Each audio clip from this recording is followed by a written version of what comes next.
Hey there, fellow sim lovers. Today I have something super exciting to share with all of you, so buckle up and get ready for an incredible virtual renovation journey. We are diving into the world of Sims 4 and tackling a special project, the renovation build of the one and only It's a Good House. Now let me give you a little backstory. So while my son wanted a floating island, go ahead and check that out by clicking the link above, my daughter had a different vision in mind. A house that could accommodate not one, but two families. That's right, folks. We're talking about 2 master bedrooms and 2 kids' rooms. Because in this virtual world, love knows no boundaries. But what these families do not know is the backstory of this home.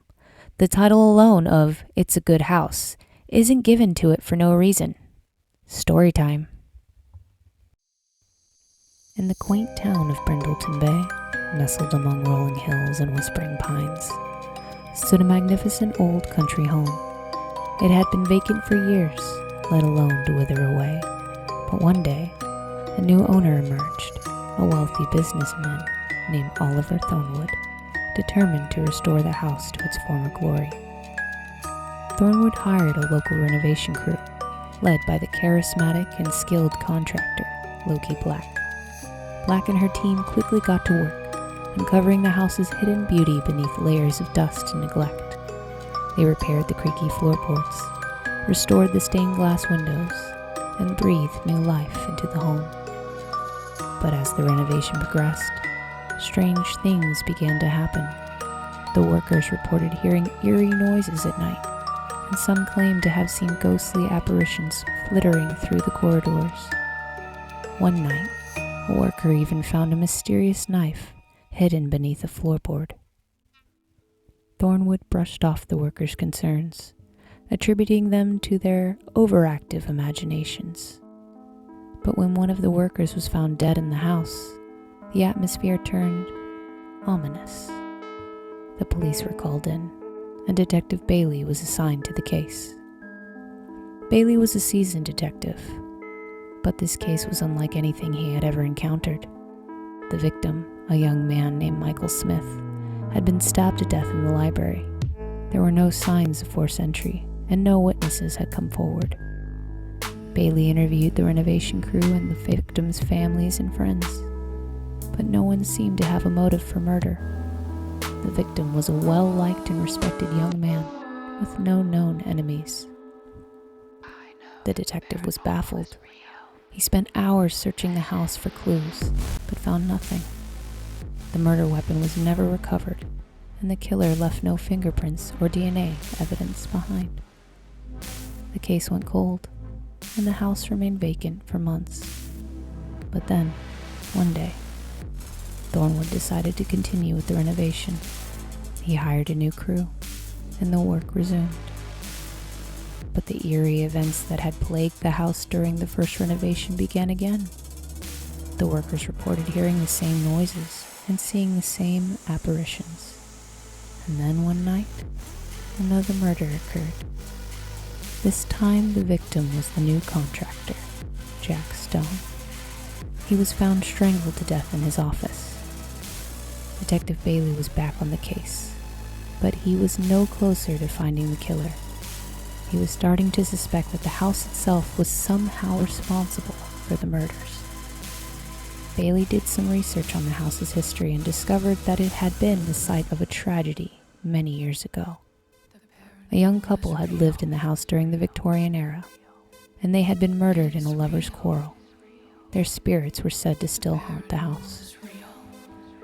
Bailey decided to hold a seance in the house, hoping to contact the spirits of the murdered couple. He invited a group of mediums and psychics, and together they performed a ritual. During the seance, the mediums made contact with the spirits of the murdered couple. The spirits told the group that they were responsible for the recent murders.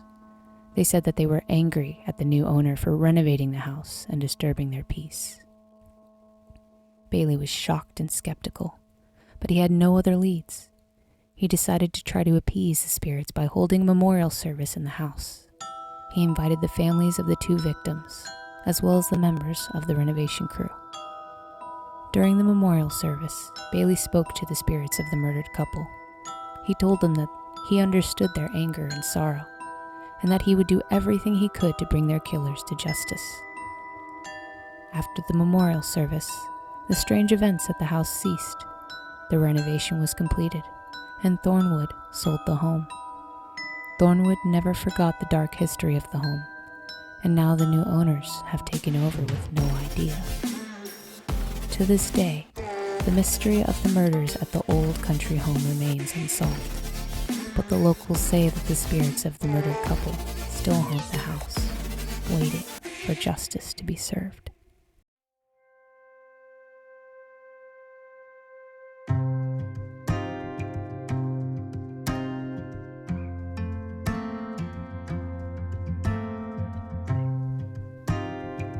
Didn't that just give you the chills?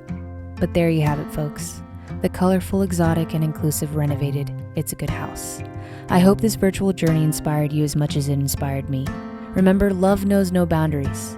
And in the Sims 4 universe, it allows us to explore and celebrate the infinite possibilities that this world has to offer. I want to give a special shout out to my baby girl, Anastasia. I love you bunches. Thank you for the idea for this build.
you all for joining me on this incredible renovation adventure.